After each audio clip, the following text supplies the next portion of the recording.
Everybody, welcome to SOK Entertainment. Click that subscribe button, thumbs up the video, leave a comment. I want to talk to y'all about Eminem today.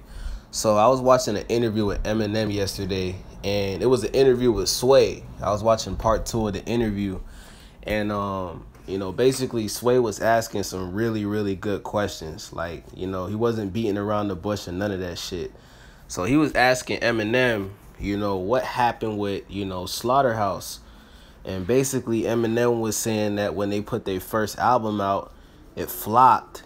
And, basically, when they was starting to record the second album, he said that they was having problems like coming up with what type of beats they wanted to rap on. He was saying that he basically wanted the group to figure out what they wanted to do by themselves. And, Sway even asked him about, how come Joe Budden said that, they never saw money from you? And Eminem was basically saying that, they didn't make enough money from the first album to ever see no money from, Shady Records and, Interscope.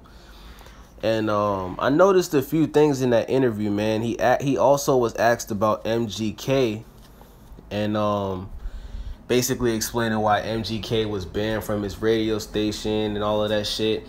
And Eminem was pretty much denying most of the things that MGK was saying. He did say he was pissed off when he was talking about his daughter. But he said that the reason why he dissed MGK wasn't because of him talking about his daughter. He said he dissed MGK because he heard him saying that he wasn't the rap god.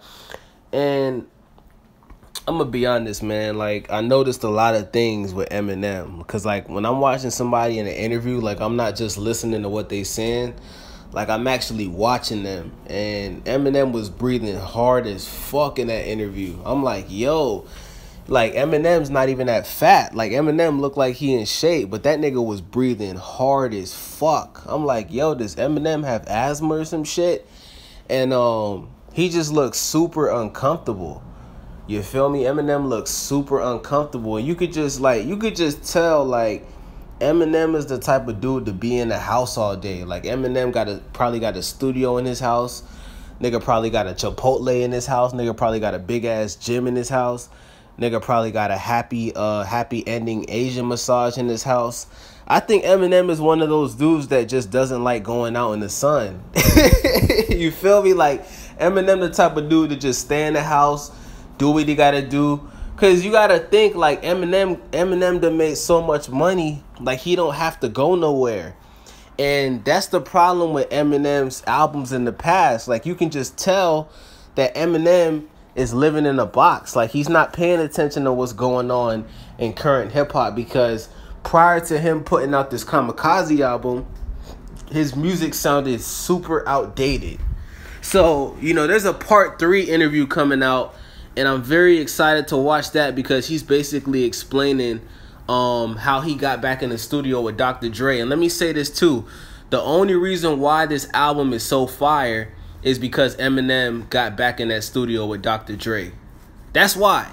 If it wasn't for Dr. Dre, Eminem would have put out another bullshit album, because I'm going to tell you why. Eminem is kind of like Nas. They both have a terrible beat selection. Like, they don't pick good beats.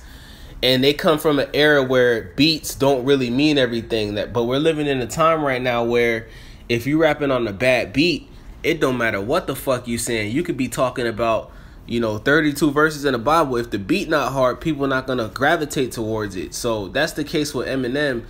And it's not even just the beats. Eminem also, in the past couple years, he's gotten to this weird thing where he always collaborates with a pop artist. And, he basically just raps about, corny little shit like, oh, I was down, I was popping pills, and I was digging in my butt.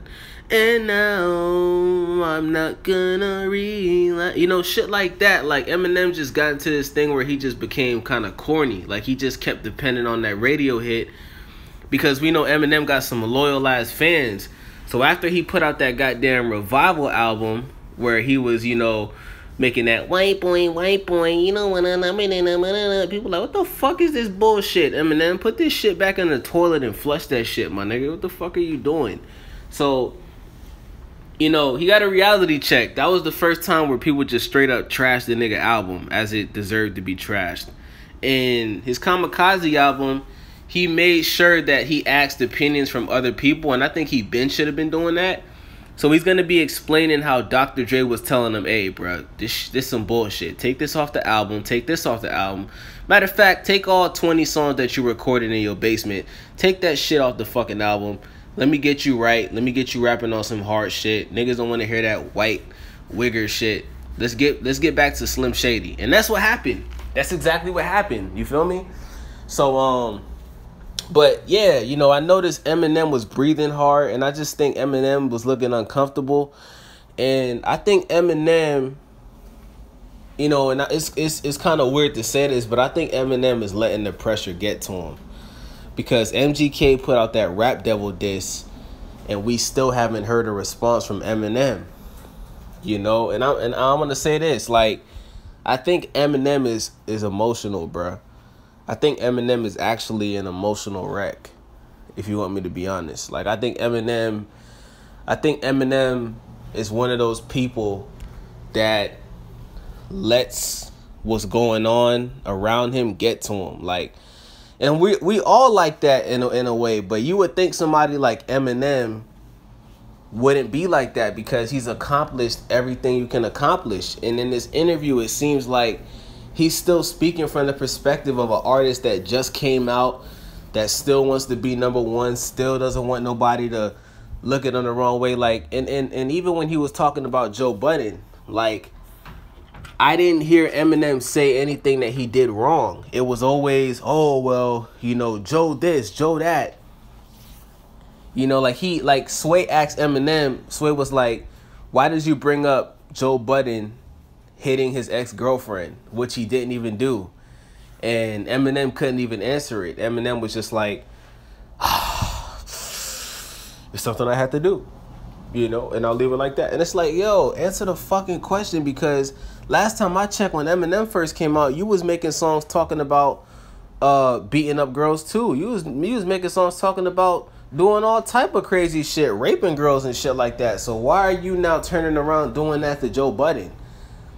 And I'm telling y'all, bruh, Eminem better hope Joe Budden don't go back in that studio, because it's going to be a problem, dog. Y'all sleeping on Joe Budden, old butter biscuit head ass. Y'all sleeping on that bald head ass little boy. So, you know, Eminem, bruh, we still waiting on you to respond to Rap Devil.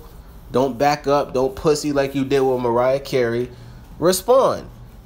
Alright? I'm out this bitch. Skirt. Oh yeah, click that subscribe button.